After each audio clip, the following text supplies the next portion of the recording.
When my cousin Veronica stood up during Grandma's will reading and pointed at me saying, "She doesn't deserve a penny," I thought I'd lost everything. But then the lawyer pulled out his laptop and said 7 words that made everyone in that room turn pale. "Let me show you who the real thief is." My name is Melanie, and I'm about to tell you how my grandmother orchestrated the most brilliant revenge from beyond the grave, catching a thief none of us suspected while teaching our entire family a lesson we'd never forget. It was a Tuesday afternoon in September, and we were all gathered in Grandma Dottie's Victorian house, the one with the wraparound porch and the rose bushes she'd planted 40 years ago, the same house where I'd spent every Sunday for the past 3 years, helping her with groceries, teaching her how to use her iPhone, and listening to her stories about running the most popular bakery in town. The living room was packed with family members I hadn't seen since the funeral 3 weeks earlier. My mother Janet sat beside me, her hand occasionally squeezing mine for comfort. My younger brother Wesley lounged against the wall, his artist's eye probably already calculating the value of Grandma's paintings. Uncle Robert had claimed the leather armchair like it was already his, while his wife Priscilla kept checking her phone, probably updating her Instagram followers about being at a family estate meeting. And then there was Veronica, my cousin, sitting directly across from me in her designer suit, her perfectly manicured nails tapping against her Louis Vuitton purse. She'd always been the golden child of the family, the successful real estate agent who drove a Tesla and lived in a downtown high-rise. She looked at me with barely concealed contempt, probably thinking about how a simple elementary school teacher like me had somehow wormed my way into Grandma's heart. Mr. Theodore Brennan, Grandma's lawyer for the past 30 years, cleared his throat as he opened the manila folder containing her will. He was a distinguished man in his 60s with silver hair and kind eyes behind wire-rimmed glasses. Grandma always said he was the only lawyer in town she trusted, which was saying something since she didn't trust easily after Grandpa died. The tension in the room was thick enough to cut with a knife. Everyone knew Grandma had money. The house alone was worth over $1 million, and that didn't include her savings, the antique collection, or the valuable jewelry pieces she'd accumulated over the years. Well, the jewelry that hadn't mysteriously disappeared in the months before she died. "Before we begin," Mr. Brennan said, adjusting his glasses, "Mrs. Chen wanted me to tell you all that she loved each and every one of you, despite your flaws. That should have been our first warning that something unusual was about to happen, but we were all too focused on what we might inherit to notice the subtle smile playing at the corner of the lawyer's mouth. The smell hit me first when I walked through Grandma Dottie's front door that Tuesday afternoon. Cinnamon rolls, her signature scent that had filled this house for as long as I could remember. It was impossible, of course. No one had baked here since she died 3 weeks ago, but somehow the walls themselves had absorbed decades of her baking, releasing that comforting aroma like a final goodbye. I straightened my teaching dress, the one with tiny daisies that Grandma always said made me look like sunshine. It felt appropriate to wear something she loved, even if Veronica would probably make some snide comment about my quaint fashion choices.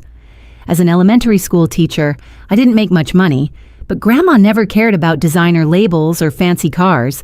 She cared about showing up. "Melanie, honey, you're here," my mother Janet said, pulling me into a hug near the grandfather clock in the foyer. Her eyes were red-rimmed but determined. Mom was the youngest of Grandma's children, the sensitive one who inherited Grandma's kindness, but not her steel backbone. I saved us seats together. "Your Uncle Robert's already trying to claim the best spot like this is some kind of auction."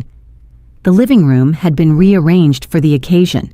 Someone, probably Mr. Brennan's assistant, had brought in extra chairs from the dining room and arranged them in a semicircle facing the fireplace where the lawyer had set up his temporary workspace.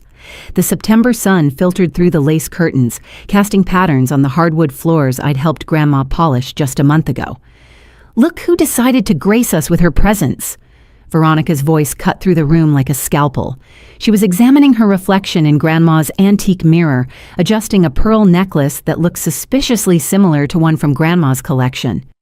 "I thought maybe you'd be too busy with your little kindergartners to show up." "Third graders, actually," I replied, keeping my voice level. "And of course I'm here." Grandma would want all of us together. Wesley appeared at my side, his paint-stained fingers a stark contrast to the formal atmosphere. Ignore her, Mel. She's just bitter because Grandma never fell for her fake charm offensive. It was true.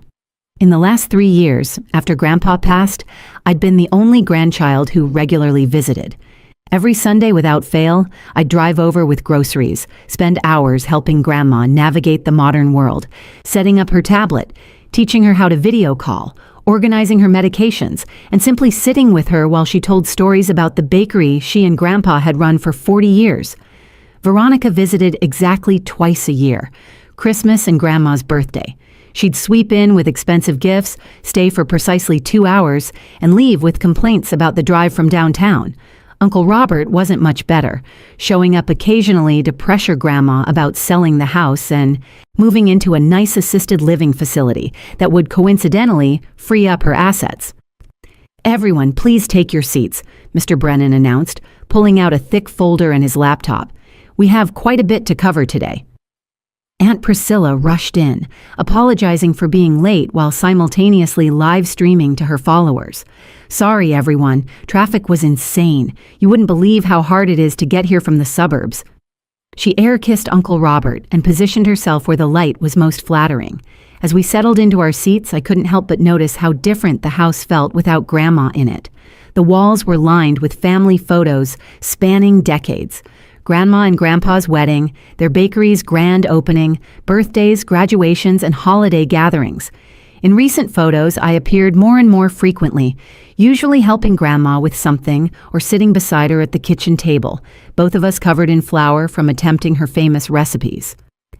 "Before Mr. Brennan begins," Uncle Robert said, standing like he was addressing a board meeting, "I think we should acknowledge that Mother's final years were difficult. Her mind wasn't what it used to be." My mother tensed beside me. "Robert, don't you dare. Mama was sharp as a tack until the very end." "I'm just saying," he continued, his car salesman's smile not reaching his eyes, "that certain influences might have affected her decision-making. Some people had more access than others, more opportunities to, shall we say, make an impression." He wasn't looking at me, but everyone knew exactly who he meant. The accusation hung in the air like smoke. I felt my cheeks burn, remembering all those Sundays I'd spent here, not for any inheritance, but because I genuinely loved my grandmother. She taught me to bake, told me stories about her childhood, and gave me advice about everything from teaching to relationships. Mr. Brennan cleared his throat again, his expression unreadable as he opened the will. "Shall we begin with Dorothy Chen's final wishes?" The room fell silent, everyone leaning forward slightly, ready to learn how Grandma had divided her earthly possessions. None of us had any idea we were about to witness something far more valuable than money or property. We were about to see the truth. Mr. Brennan adjusted his wire-rimmed glasses and began reading in his measured professional voice. "I, Dorothy Chen, being of sound mind and body, do hereby declare this to be my last will and testament." The formal language felt strange applied to Grandma, who once told me that legal documents were just fancy ways of saying simple things. But here we were, listening to her final wishes, filtered through legal terminology. "To my son, Robert Chen, I leave my antique clock collection, valued at approximately $30,000, and the sum of $25,000 to help with what I know are difficult business circumstances." Uncle Robert shifted in his chair, his jaw tightening. He'd probably expected more, much more. The clock collection was valuable, sure, but everyone knew he'd been counting on enough money to save his struggling dealership. "To my daughter-in-law, Priscilla Chen, I leave my china set and $5,000 to pursue her creative endeavors." Priscilla's face fell so fast I almost felt sorry for her. $5,000 wouldn't even cover her monthly shopping sprees. "To my grandson, Wesley Chen, I leave my art collection and $30,000 to support his artistic journey, on the condition that he promises to never give up on his dreams." Wesley's eyes widened. $30,000 was more than he'd made in the last 2 years combined. He looked at me with surprise and genuine happiness. "To my daughter, Janet Chen, I leave my personal jewelry collection, except for the pieces specified elsewhere, and the sum of $50,000. Mom gasped softly beside me, tears forming in her eyes. The jewelry included Grandma's wedding ring and the emerald brooch Grandpa had given her for their anniversary. To my granddaughter, Veronica Chen," Mr. Brennan continued, and Veronica sat up straighter, her lips already forming a satisfied smile. "I leave the bronze butterfly brooch she always admired and the sum of $10,000. The smile vanished. "What? That's it? A brooch and $10,000? Veronica's voice pitched higher with each word. "This is insane." Mr. Brennan held up his hand. "Please allow me to continue. The remainder of my estate, including the house, all remaining financial assets, and the contents of my safety deposit box, I leave to—" "Stop right there." Veronica shot to her feet, her face flushed with anger. "Before you say another word, there's something everyone needs to know." The room went silent. Even Priscilla stopped checking her phone. "We all know who's about to get everything, don't we?" Veronica's perfectly manicured finger pointed directly at me. Sweet little Melanie, the devoted granddaughter who just happened to be here every single week. "Veronica, sit down," my mother said sharply. "No, Aunt Janet, I won't sit down. Not when we all know what's been happening. Has anyone else noticed that Grandma's valuable pieces started disappearing about 6 months ago? The pearl necklace Grandpa gave her for their 50th anniversary? Gone. The vintage Cartier watch? Vanished. The diamond earrings she wore to my college graduation? Nowhere to be found. My stomach dropped. I knew about the missing items. Grandma had mentioned them to me, seeming more puzzled than upset. I'd helped her look for them, assuming she'd misplaced them. Uncle Robert stood up, backing his daughter.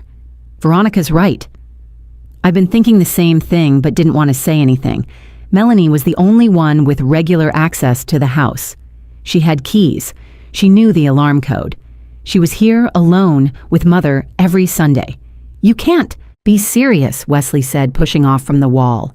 "Mel would never steal from Grandma." "Wouldn't she?" Aunt Priscilla chimed in, suddenly interested in the drama. "I heard from my book club that someone saw Melanie at that pawn shop downtown, the expensive one that deals in estate jewelry. That was true, but twisted. I'd gone there with Grandma to have some pieces appraised for insurance purposes, but explaining that now would sound like an excuse." "She doesn't deserve a penny," Veronica declared, her voice ringing with conviction. "She's been stealing from Grandma for months, probably longer, playing the devoted granddaughter while robbing her blind." The room erupted. Uncle Robert nodded vigorously. "We should contest the will." "Mother wasn't in her right mind if she left everything to a thief." "How dare you?" my mother said, standing to face her brother. "Melanie loved Mother more than any of you." "Love doesn't explain missing jewelry, Janet," Veronica shot back. "Face facts. Your daughter played the long game and now she wants her payout." I sat frozen, unable to speak. The accusations flew around me like shrapnel. Even Mom's defense of me started to waver as more family members began nodding along with Veronica's theory. "The timing is suspicious," someone muttered. "She did have opportunity," another voice agreed. Mr. Brennan watched the chaos unfold with an expression I couldn't quite read. He made no move to interrupt or continue reading. It was as if he was waiting for something, or someone, to finish playing their hand. Mr. Brennan raised his hand slowly, commanding silence with a gesture that reminded me why Grandma had trusted him for 3 decades. The shouting gradually died down, though Veronica remained standing, her chest heaving with righteous indignation. "If I may continue," he said, his voice carrying a weight that made everyone settle back into their seats. "Mrs. Chen anticipated this exact scenario. In fact, she left me with very specific instructions for this moment." He reached into his briefcase and pulled out a laptop, modern and sleek, which seemed out of place among the antique furniture and vintage photographs. "Your grandmother was quite remarkable, you know. At 78, she embraced technology with an enthusiasm that would put people a quarter of her age to shame." "What does that have to do with anything?" Uncle Robert demanded, though his voice had lost some of its earlier confidence. "Everything, Mr. Chen. You see, 6 months ago, after the first items went missing, your mother came to me with a request. She wanted to install security cameras in her home, hidden ones." The color drained from Veronica's face so fast I thought she might faint. "That's illegal. You can't record people without their consent." "Actually," Mr. Brennan replied calmly, "one can record anything they wish in their own home, especially when they suspect they're being robbed." Mrs. Chen was quite within her. Rights. He connected the laptop to the flat-screen TV that Uncle Robert had bought Grandma last Christmas, insisting she needed to join the 21st century. The irony wasn't lost on me now. "Melanie," Mr. Brennan said, turning to me for the first time, "do you remember helping your grandmother set up a cloud storage system about 6 months ago?" I nodded, my voice finally returning. "She said she wanted to preserve family memories digitally. I helped her scan old photos and set up automatic backups from her devices." "That wasn't all she was preserving," Mr. Brennan said with a small smile. "The security system she had installed was connected to that same cloud storage. Every piece of footage was automatically uploaded and saved." "This is ridiculous," Veronica said, but her voice shook. "Even if there are cameras, they won't show anything because Melanie was careful. I mean, because nothing happened." Wesley let out a short laugh. "Nice slip there, cousin." Mr. Brennan pulled up a folder on the laptop labeled Evidence. Inside were dozens of video files, each tagged with dates and times. "Before I show you what Mrs. Chen collected, let me read the rest of her will." The part that Veronica so rudely interrupted. He pulled the will back in front of him and found his place. "The remainder of my estate, including the house, all remaining financial assets, and the contents of my safety deposit box, I leave to the one who helped me catch the thief in this family." "What kind of cryptic nonsense is that?" Uncle Robert sputtered. "It's not cryptic at all," Mr. Brennan replied. "Mrs. Chen knew someone was stealing from her. She also knew that confronting them directly would only cause denials and family drama. So she decided to gather proof. Melanie, unknowingly, helped her set up the very system that would reveal the truth." My mind raced back to those Sunday afternoons. Grandma asking about motion sensors, about how Ring doorbells worked, about whether cameras could record in low light. I thought she was just curious, maybe a little paranoid living alone in a big house. I'd answered all her questions, helped her research different systems, even helped her create the cloud account that would store everything. "She played us," Aunt Priscilla whispered, and for once she wasn't wrong. "Mrs. Chen was a brilliant woman," Mr. Brennan confirmed. "She knew that whoever was stealing from her would eventually reveal themselves, especially if they thought they were getting away with it. She also knew that the real thief would be the first to point fingers at others when the will was read." All eyes turned to Veronica, who had indeed been the first to make accusations. "That doesn't prove anything," she said, but her perfectly composed facade was cracking. Anyone could have made those accusations. They were logical conclusions. "Perhaps," Mr. Brennan said, clicking on the first video file, "but logic and truth are often two very different things. Your grandmother's will continues with one more important line. The truth will be revealed through the evidence I've collected, and justice, though delayed, will not be denied." The TV screen came to life, showing a clear view of Grandma's living room. The timestamp in the corner read 4 months ago, 2:47 p.m., a Tuesday. I would have been at school teaching my third graders about photosynthesis. "No," Veronica said, taking a step backward. "You can't do this. I want a lawyer." "I am a lawyer," Mr. Brennan reminded her, "and you're free to leave any time. But if you do, you'll miss the most interesting part of your grandmother's final message." Nobody moved. Even Veronica, despite her protest, stood frozen, watching as her carefully constructed lies were about to come crashing down around her. The security footage began to play, crystal clear, despite being from a hidden camera. Grandma must have paid for the best system available. The timestamp showed 2:47 p.m. on a Tuesday afternoon 4 months ago. I remembered that day specifically because my class had been putting on a play about the water cycle, and I'd stayed late to help clean up the cardboard clouds and paper raindrops. On the screen, the front door opened, and Veronica walked in using a key. She moved with purpose, no hesitation, heading straight upstairs to Grandma's bedroom. The camera angle switched, following her movement through the house. She went directly to the mahogany jewelry box on Grandma's dresser and opened it with practiced ease. "That proves nothing," Veronica said quickly. "Grandma gave me permission to borrow jewelry sometimes." Mr. Brennan clicked to another file without responding. This footage showed Veronica taking out the pearl necklace, the one Grandpa had given Grandma for their 50th anniversary, and slipping it into her purse. She then rearranged the remaining jewelry to hide the gap, even dust polishing the spot where it had lain. The next clip was from a different location entirely.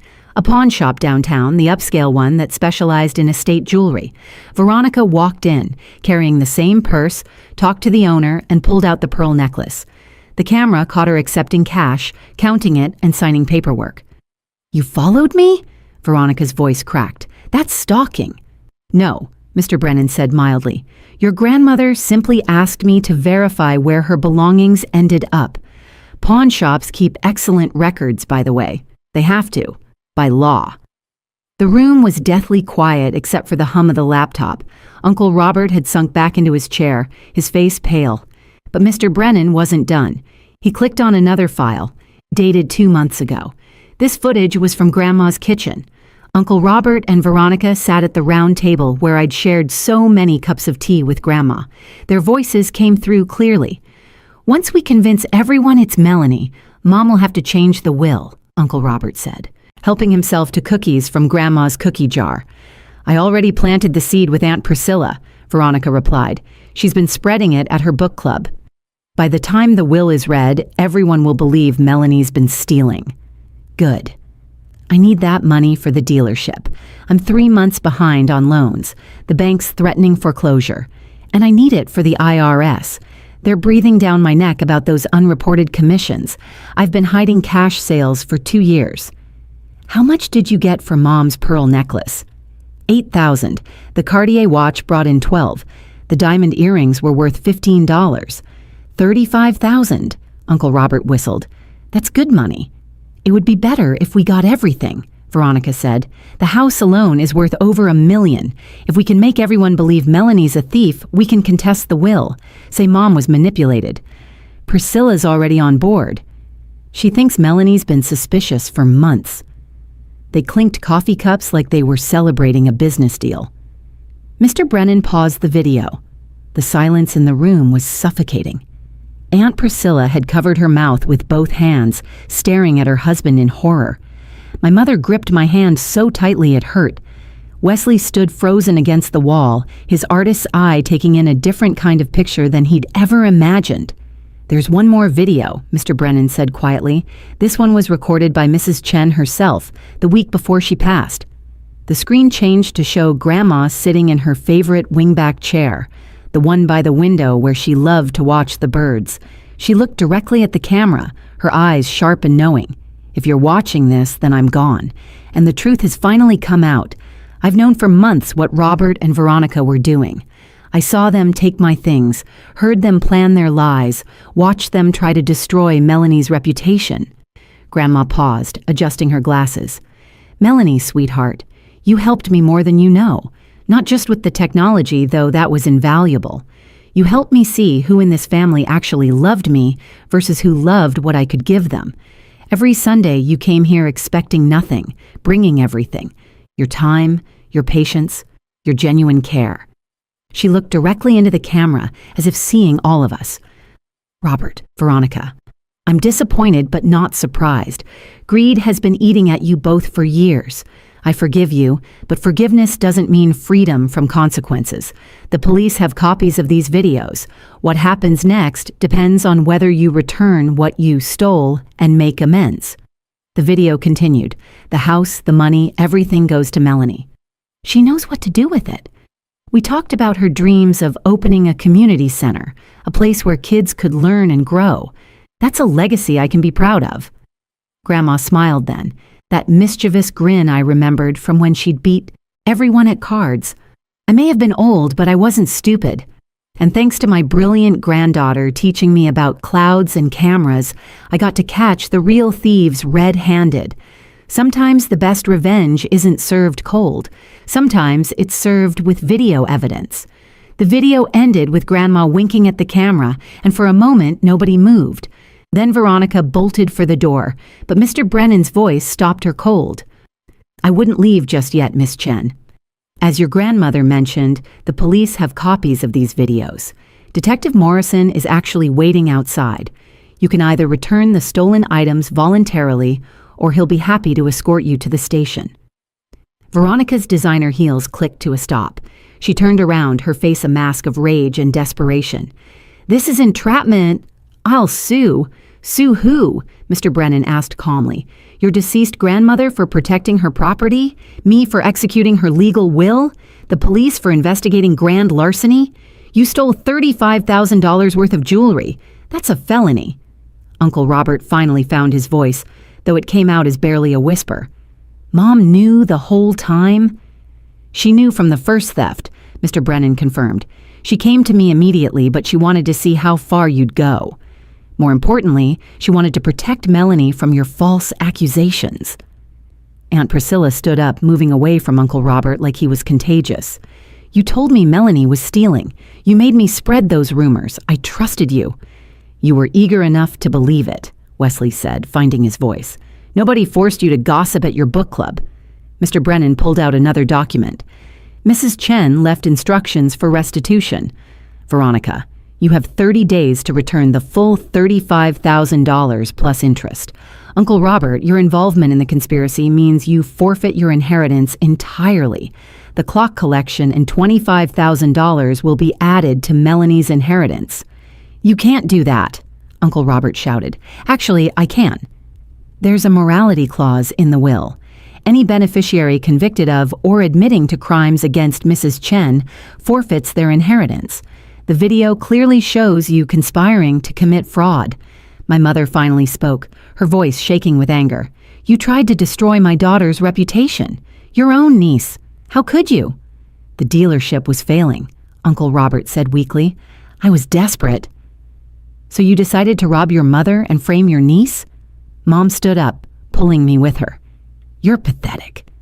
Mr. Brennan handed me an envelope. "This is from your grandmother, Melanie. She wanted you to read it after everything was revealed."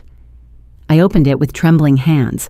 Grandma's handwriting, slightly shaky but still readable, filled the page. "My dearest Melanie, by now the wolves have shown their teeth, and you've seen who they really are. Don't let their betrayal harden your heart. They'll face their consequences, but you have better things to focus on. The house is yours, all $2.8 million of it, plus my savings. But more importantly, I'm leaving you my recipes, including the secret cinnamon roll recipe that made our bakery famous. It's in the safety deposit box, along with Grandpa's love letters to me and the seed money for your community center. You taught me that technology could do more than just make calls or send messages. It could reveal truth, protect the innocent, and ensure justice. Who knew an old lady could catch thieves with a smartphone and some hidden cameras? Turn the house into something beautiful. Make it a place where children learn, where families gather, where love means more than money.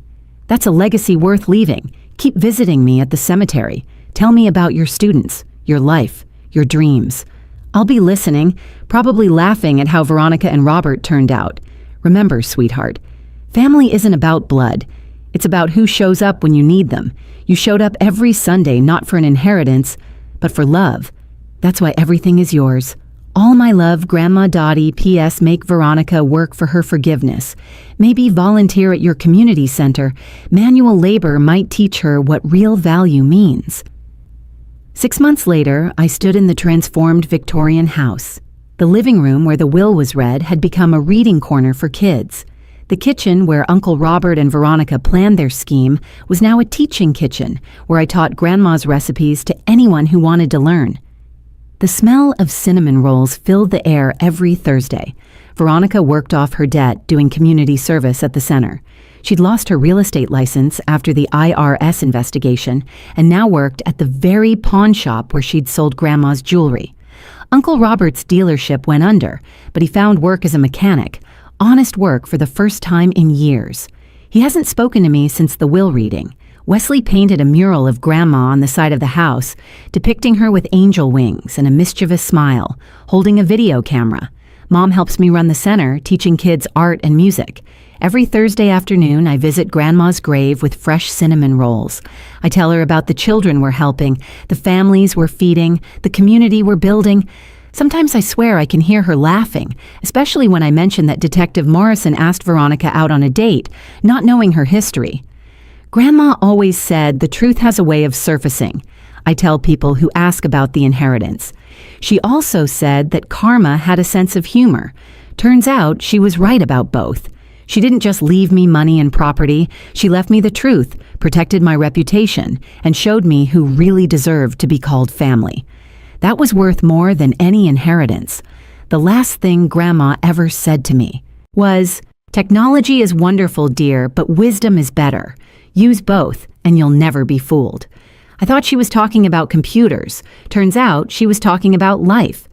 If you enjoyed this story about how Grandma Dottie caught the real family thieves and delivered justice from beyond the grave, please give this video a thumbs up.